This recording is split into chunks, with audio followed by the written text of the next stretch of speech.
Oh, halo. Video ini adalah video lanjutan dari part 3 kemarin, yaitu adalah extra part 3, menceritakan tentang masa lalu Rinto Gibe, oke?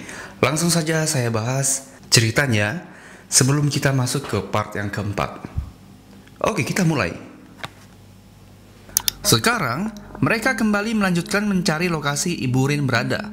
Mika ingat, di salah satu wawancara Rinto Gibe, yang intinya, dari wawancara tersebut, Rin pernah mengatakan bahwa dia dengan ibunya pernah hidup susah dan tinggal di suatu apartemen tua. Dari ingatan itu, Mika menelusuri lebih lanjut lagi dan menemukan lokasi apartemen lama tersebut. Setelah itu, Ichijo dan Mika pergi ke apartemen tua yang pernah mereka tinggali tersebut, yang berlokasi di sisi barat lantai pertama. Mereka memasuki apartemen tersebut dan terdapat seorang wanita dengan kondisi yang sepertinya sudah mengalami stres berat.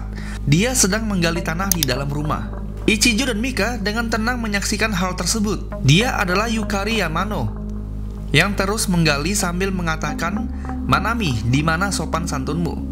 Berapa lama kamu akan bersembunyi di sana?" Buat mengingatkan, Manami ini adalah nama aslinya Rinto Gibe ya. Dan ini adalah ibunya si Rinto Gibe ini.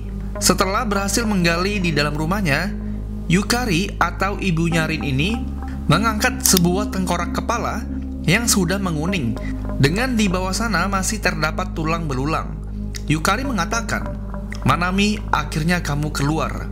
Ayo sambut tamu-tamumu itu." Jadi intinya ini adalah Manami yang asli, yang digantikan oleh Rinto Gibe. Tak tahan melihat itu, Mika memegang bahu Yukari dan menyadarkannya.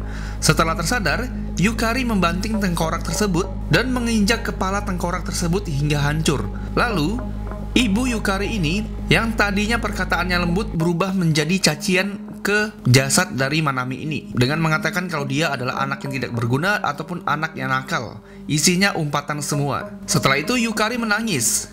Ya karena memang udah stres si ibu ini nih kan. Nah di sini Mika mencoba menggali informasi lebih lanjut dan informasi yang didapatkan adalah pertama ini dari sudut pandang ibunya dulu ya. Dulu saat kecil Manami dan ibunya ditinggal oleh suaminya. Karena hal ini, saat Manami duduk di bangku sekolah menengah, Manami menjadi gadis yang nakal dan suka tidak pulang ke rumah. Setiap harinya ibu dan anak ini selalu bertengkar. Mereka benar-benar tidak akur. Yukari atau ibunya Manami ini selalu memikirkan kenapa anaknya menjadi berandalan seperti itu. Nah, di tengah-tengah gundahnya si ibu Manami ini, dia tiba-tiba merasakan sesuatu yang aneh, yaitu seperti ada seseorang yang memperhatikannya dari jauh. Orang yang memperhatikannya itu mirip dengan Manami, tapi dengan senyum yang lembut dan paras yang meneduhkan ataupun menenangkan hati dari si ibu Manami ini. Gadis misterius tersebut hanya memperhatikan dari kejauhan. Lalu, gadis ini selalu tersenyum melihat Yukari, sehingga membuat Yukari menjadi tenang dan ingin selalu bertemu dengan gadis ini. 1,5 tahun berlalu, ibu dan anak ini selalu bertengkar, hingga sampai membuat ibunya benar-benar sudah muak. Lalu, gadis yang mirip dengan Manami ini mulai mengajak ibu Yukari untuk berbicara. Gadis tersebut mengajak ibu Yukari untuk memasak bersama karena hari itu adalah hari ulang tahunnya ibu Yukari ini. Aktivitas itu membuat Yukari menjadi senang dan tenang dan merasakan kalau ini nih benar-benar anakku. Ini adalah perasaan yang ingin dia rasakan selama bertahun-tahun ini.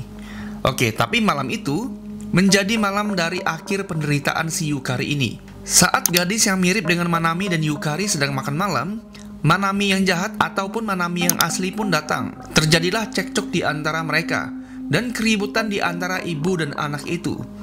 Nah, melihat kesempatan ini, Manami yang baik berbisik ke telinga ibu Yukari, "Jika gadis ini menghilang, maka aku bisa menjadi putrimu." Mendengar hasutan tersebut, ibu Yukari pun membunuh Manami yang asli ataupun anaknya yang asli dan menguburnya di bawah lantai rumah tersebut yang tadi digalinya dan sudah menjadi tulang belulang.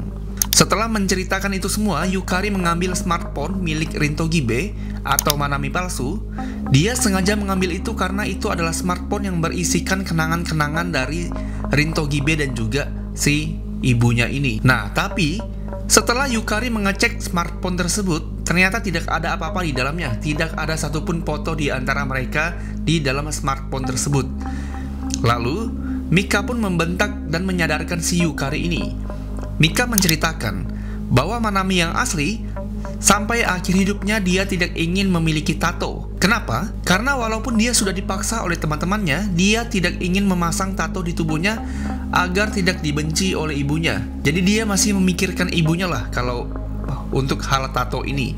Karena kan si Mika kemarin sempat ngecek sekolahnya Manami kan, untuk mencari apakah Manami ada tato. Nah, jawaban dari teman-temannya kayak gitu salah satunya. Lalu si Mika juga menceritakan kalau Manami selalu khawatir tentang bagaimana dia tidak bisa membuat dirinya lebih jujur pada ibunya. Informasi ini didapatkan juga dari teman-temannya yang dimana Manami sering curhat kepada teman-temannya terkait ibunya. Dan kemudian ada event ataupun ada festival pada musim panas.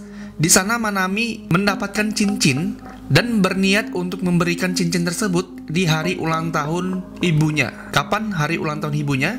Saat ibunya makan bersama dengan Manami palsu itu. Manami asli berencana untuk memberi cincin itu, walaupun itu hanya cincin mainan, tapi itu cukup untuk membantu memperbaiki ikatan dengan ibunya yang sudah rusak. Manami yang asli sadar kalau dia tidak bisa selalu seperti ini, dia harus berubah dan menjadi lebih baik lagi untuk ibunya. Tapi nyatanya setelah dia sampai di rumah, dia malahan melihat ibunya dengan wanita lain yang mirip dengannya. Lalu dia dibunuh oleh ibunya ini. Benar-benar tragis kan? Walaupun ini novel, tapi kita nggak tahu kira-kira Manami yang asli dan juga Manami yang palsu ini benar-benar mirip apa enggak. Karena ini novel jadi nggak ada visualnya teman-teman. Kita anggap mirip aja ya kalau untuk Grongi yang Manami palsu dan juga Manami yang asli ini. Nah, mendengar hal itu Yukari menjadi teringat bahwa orang yang dibunuhnya dan dikubur di tanah memegang sesuatu yang bercahaya. Digalilah dengan si Yukari ini. Dan benar ternyata di tengkorak tersebut masih ada cincin yang sudah berkarat di dalam genggaman tangan si tengkorak tersebut. Dan benar itu adalah anaknya si Yukari yang ingin memberikan cincinnya kepada ibunya. Setelah mendengar cerita ini, beberapa saat setelah itu, apartemen tua ini dikelilingi oleh mobil patroli dan juga tim forensik untuk mengecek jasad dari tulang belulang ini. Mika dan Ichijo berhasil mendapatkan smartphone yang akan menjadi kunci untuk Guronggi selanjutnya. Nah, itu dia untuk part ekstra kita, dimana ini adalah jembatan untuk kita membahas part 4 nanti. Part 4-nya sedang saya garap, semoga bisa segera saya posting agar bisa menyelesaikan novel Kuga ini. Pengennya saya di part keempat itu udah tamat sih, pengennya kayak gitu. Semoga bisa kelar ya. Dan saya ucapkan terima kasih buat teman-teman yang sudah subscribe channel ini dan juga selalu support video-video saya ucapkan terima kasih. Saya akhiri videonya, wassalamualaikum warahmatullahi wabarakatuh. Sampai jumpa.